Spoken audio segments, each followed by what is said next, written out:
Well, good morning, Landmark Church.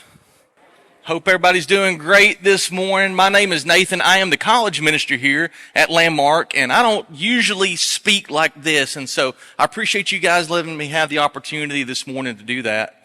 I love this church. I've been here a long time. I actually came to school here as a student at Faulkner, and I actually met my wife here at Landmark, and we actually were married right here on this stage years and years ago. And sometimes I look at her and I just think we could not be more opposite.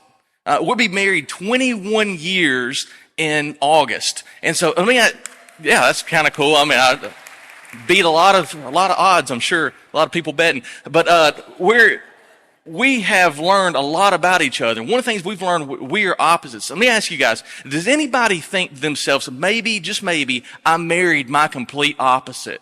Anybody raise a hand? A couple of you guys, some of you guys. How many of you guys are best friends with somebody who is your complete opposite?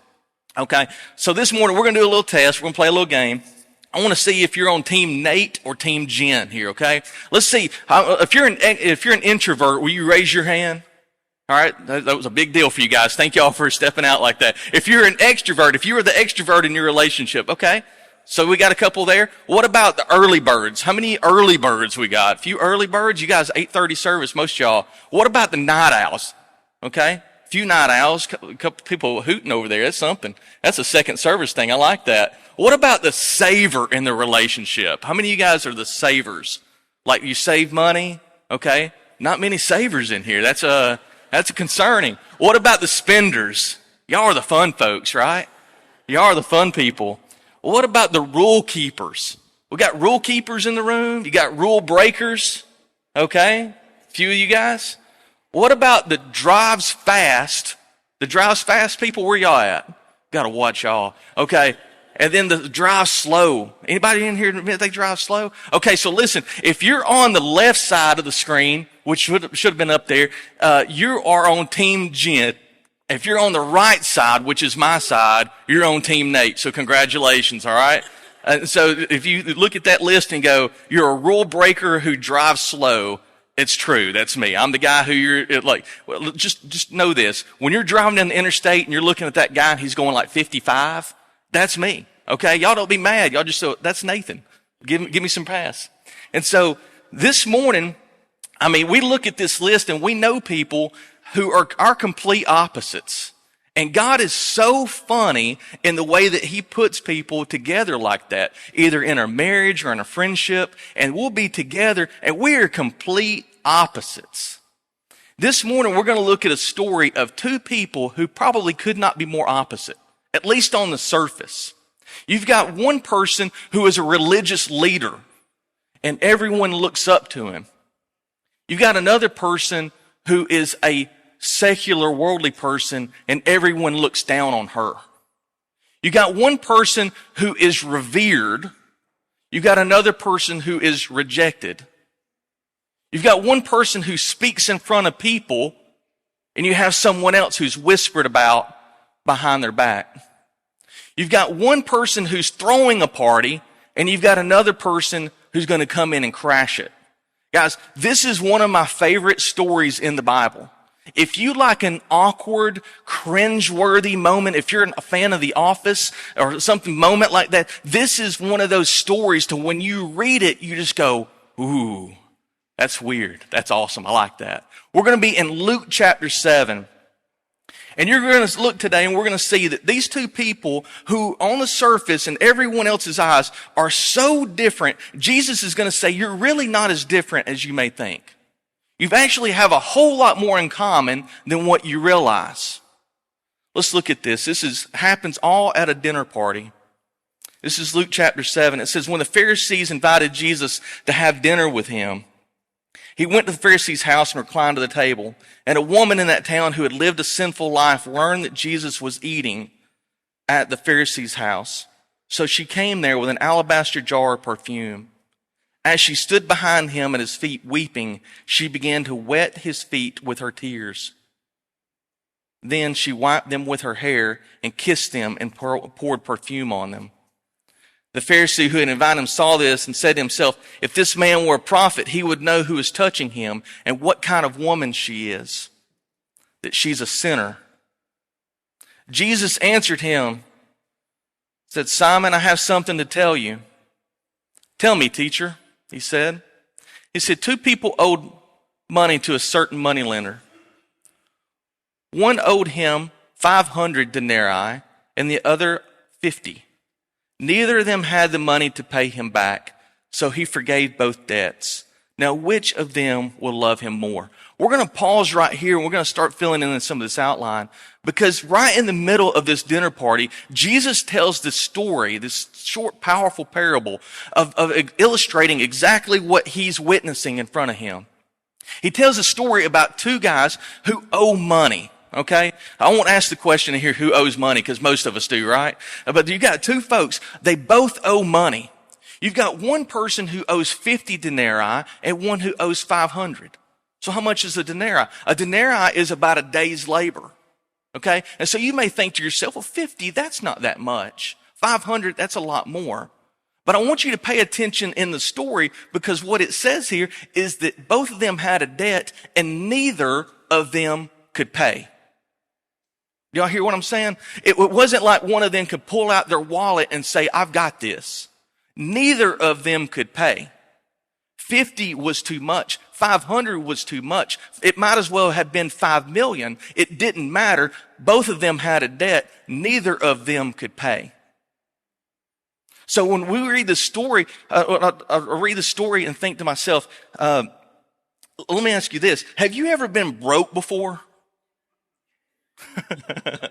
I'm not talking about like a little broke. I'm talking about broke. I'm talking about broke. These guys are broke. Neither one of them could afford it. Both of them had a debt. Neither of them could pay. Listen to me. Every one of us have a debt. None of us can pay. Every one of us need grace. Every one of us. None of us here can reach into our pocket with our righteousness, with our goodness, with our good deeds and say, God, let me show you something. I can pay for this. None of us can. Now, I'm going to tell you, growing up, I didn't grow up going to church. I didn't grow up doing these kind of things. The only time I went to church really is if a friend of mine invited me to like a youth activity, like a canoe trip or something. But I went to church, and when I went to church, I would look around and I would see all these people in these nice suits, and they would say nice things and they would do nice things. And I thought to myself, those are the good people, right? Those are the good people. And I would look and I knew some teachers, I knew some other people, and I was like, those are the good people. And honestly, I kind of considered myself along with them because I knew the good people. And even though I wasn't exactly like them, I really wasn't like the bad people that I knew, because I knew some really bad people too. And I'd always considered myself as basically good. And I thought to myself, basically good people go to heaven. That's the way I looked at myself. As a senior in high school, I started thinking about this, and I started wondering myself, what makes me basically good? And I started going through the list of the things that I knew that were wrong.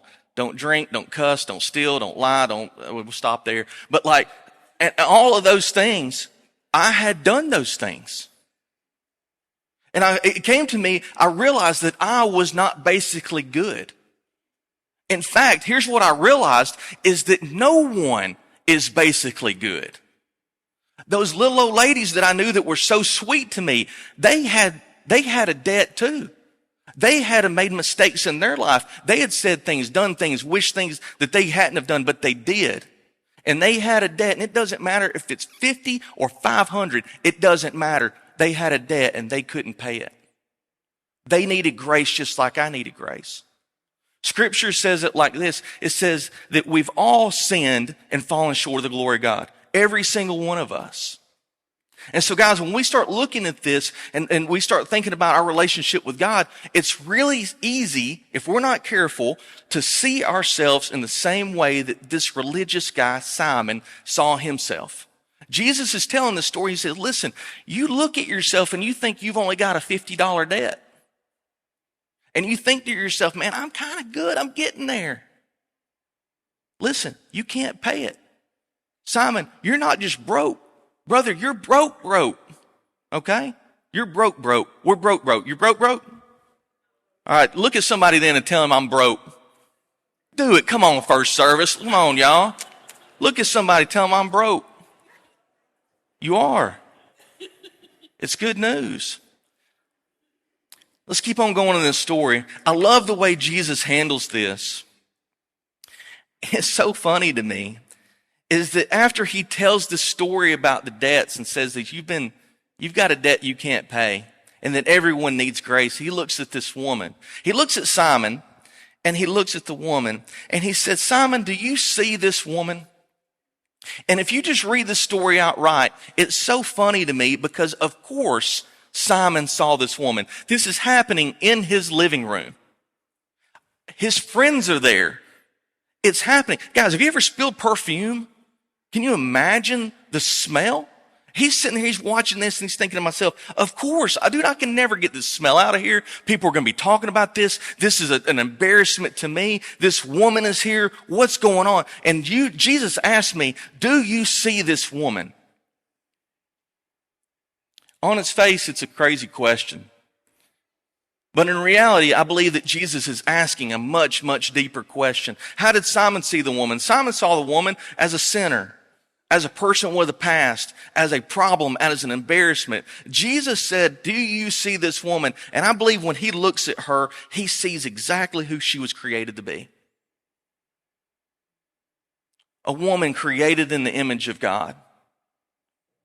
A person with hopes and dreams and hurts and pains.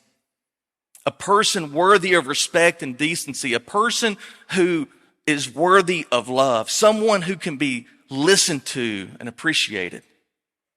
Guys, let me tell you something. When we start understanding the story that Jesus is telling here about us receiving this kind of grace, this grace changes the way that we see other people. Okay? We can't look at people the same way we always have. It changes the way that we see others. We can't look down our nose at people. You just can't do it. The last thing I love about this story, or at least this part of this,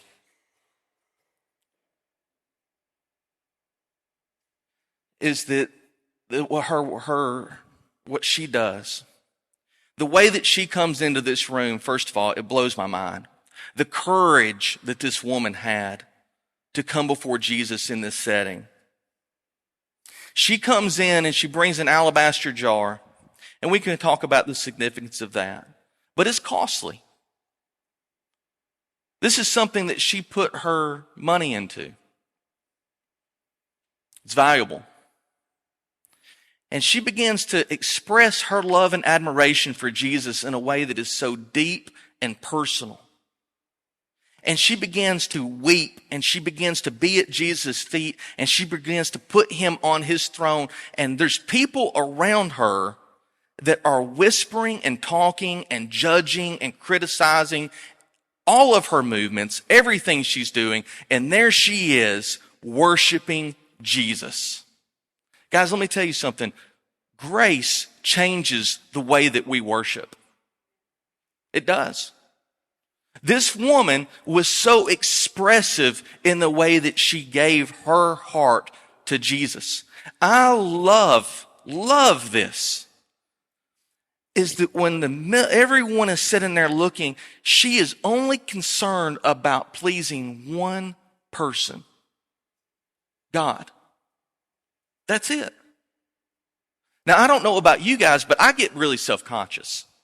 Okay? I sit up here by myself a lot of times, because I'm not a very good singer. All right? Anybody else? I'm not very good. You guys have heard me do Boom Chicka Boom and Arky Arky and stuff like that. It ain't good. I've been demoted from that even. But I get self-conscious about the way that I sing. Okay? The churches that I was a part of early on, man, there was like everyone in the room was a great singer. And I felt like I was the only person that couldn't sing. And I felt judged. I sometimes get self-conscious about that. And then there's times where I don't. Let me ask you, with your worship, who are you concerned about pleasing? Who are we concerned about pleasing? I mean, I know, again, listen, I'm not mitigating worship. I believe that worship extends far beyond just what we do in this place. But when we worship, are we worshiping with everything we have for an audience of one? Or are we concerned about what the people around us are saying and thinking and judging and whatever? And what are we doing? Guys, when we truly grasp this grace that we have received, this debt that we've been forgiven of, that we could not pay on our own, man, it's hard to keep inside. And it's going to spill out. And I'm not telling you it has to spill out right here in this worship service, but it could. Okay? It needs to spill out somewhere. It needs to be shown somewhere in our lives to where we're serving or we're in Bible study or we're in prayer, man, we're able to just put him on his throne and we're not worried about what anybody else would say. So guys, here's what we're about to do. My friend Tim Lee is going to come up here and he's going to share communion with us.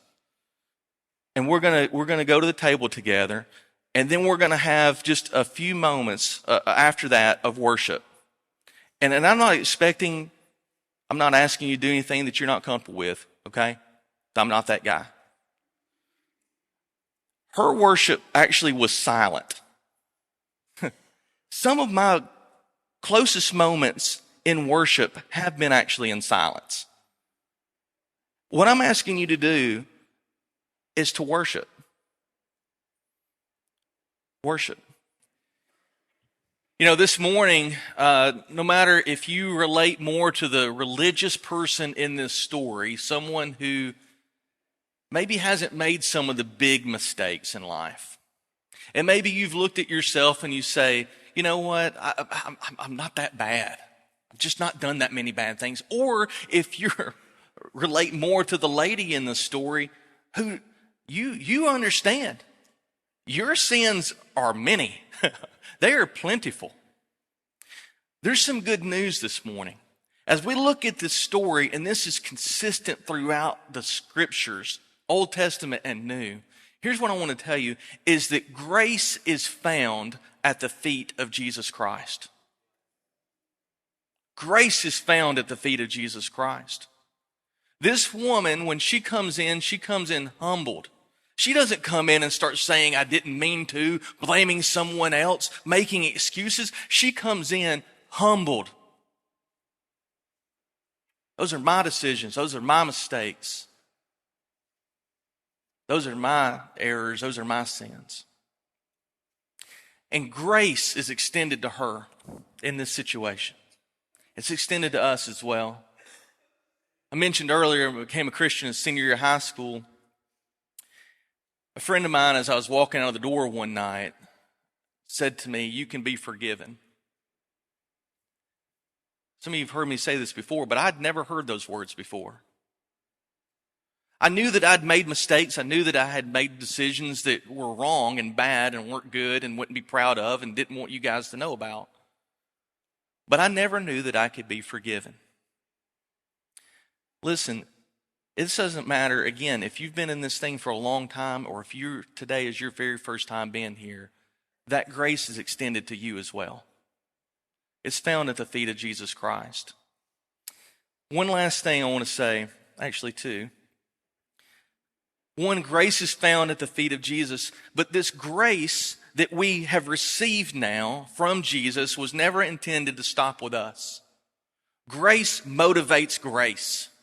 I love this story because of what he says there. He says, listen, Simon, I want you to look at this woman. Do you see this woman? Yes, of course I see this woman. Let me tell you about this woman. This woman's love that she's shown me is a demonstration of the forgiveness that she has received. This woman is loving me the way that she is because she realizes the magnitude of her sin. She realized that she was broke. She could not do it on her own. I love this thing because it equates, there's an equation here. Basically, the amount of understanding of our forgiveness that we have received actually equates the amount of love and grace that we're able to extend to others. It says, he who has been forgiven much loves much. Guys, when we understand that you weren't just broke, guys, you weren't about to pay for it. You can't. You were broke. You had a debt that you couldn't pay. You needed grace, and God's the one that gave it to you. Man, that grace can't just stop with you. It pours out on the people around you. It pours out on them. You know, I keep in my desk. An index card of gifts that I have received over the years. Some are very, very personal to me. Some involve my family. Okay. Things, you know, like when somebody does something for your family, you know how that's different, right? That's just a different kind of gift. And most of those gifts, actually all of those gifts, I have it on the top. It says gifts that I have received that I cannot repay. I look at it sometimes and I think about it, and I used to look at that list and it used to be like, man, I wish that somehow I could repay for this thing that someone did for me. I wish that I could do that. And then I realized that's never was the point. The point is not that I can repay them. The point is that I can pay it forward to someone else. That I can do for them. I can express love to them in a way that has been expressed love to me. Guys, when we think about this grace that we have received, we cannot repay it. We can't do good. We can't do enough. But what we can do is extend it to others and pay it forward. Do y'all understand what I'm saying? Guys, this grace is amazing. And the last thing I want to say here, because I want to make sure that I don't do this. There's a term in journalism that's called burying the lead. It's basically when you say so many things that you don't say anything. I want to make sure that we don't do that this morning. Guys, Jesus forgives. If you're here today and you're saying, look, Nathan, I really don't understand the majority of the things you're saying, like, it's okay. It's okay. The night that I gave my life to Jesus Christ, I promise you this, I had never read the scriptures. The person that shared Jesus Christ with me simply said, you can be forgiven. He said, do you believe? I said, yes, of course I believe. I said, I don't know what to believe. And he said, listen, you need to give your life to Jesus. Are you ready to do that? And I said, yes. And guys, I want to tell you that invitation is open for all of us. And guys, that's not a one and done type thing. You may be here today and say, listen, I've slipped away. I've fallen into this stuff. I've fallen into a mindset that thinks that maybe I am better than other people. You may have a problem in your marriage. You may have something this morning that's completely unrelated to what I'm talking about. But that you need to take it to the feet of Jesus Christ this morning. Guys, that's why we're here. This is a family. This is a place where you can come and be prayed for. No one here, let me tell you something about this church. There's no one here that looks down their nose on people because they're sin. That's not who we are. Every one of us know we had a debt that we couldn't pay. Every one. And so guys, you're in a safe place. You're in a place where you'll be prayed for and God will lift you up. And so guys, we're going to stand. We're going to sing. If you have something we can pray about, won't you come forward?